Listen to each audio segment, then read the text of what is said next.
خبرنامہ المورد امریکہ جنوری 2026 Ghamidi centre کا پہلا سالانہ مشاعرہ۔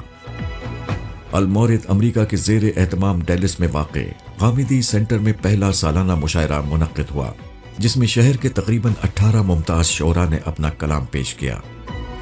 مشاعرے کی صدارت ڈیلس کے مشہور شاعر طارق ہاشمی صاحب نے کی۔ مشاعرے میں غامدی سینٹر کے ڈائریکٹر ریسرچ اینڈ کمیونیکیشن محمد حسن الیاس صاحب نے غامدی صاحب کا کلام سنایا، جبکہ المورد امریکہ کے ایگزیکٹو ڈائریکٹر جناب فرحان سید نے اپنے دیگر کلام کے علاوہ اپنی مشہور نظم جوابی بیانیہ پڑھی۔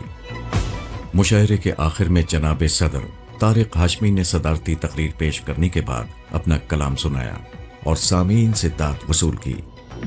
اس پروگرام میں سامعین کی بڑی تعداد نے شرکت کی۔ شرکاء نے اسے ڈیلس کی ادبی تاریخ کا ایک یادگار مشاعرہ قرار دیتے ہوئے المورد امریکہ کے اس علمی و ادبی ذوق کو بے حد سراہا۔ اس مشاعرے کی ریکارڈنگ غامدی سینٹر کے یوٹیوب چینل پر موجود ہے۔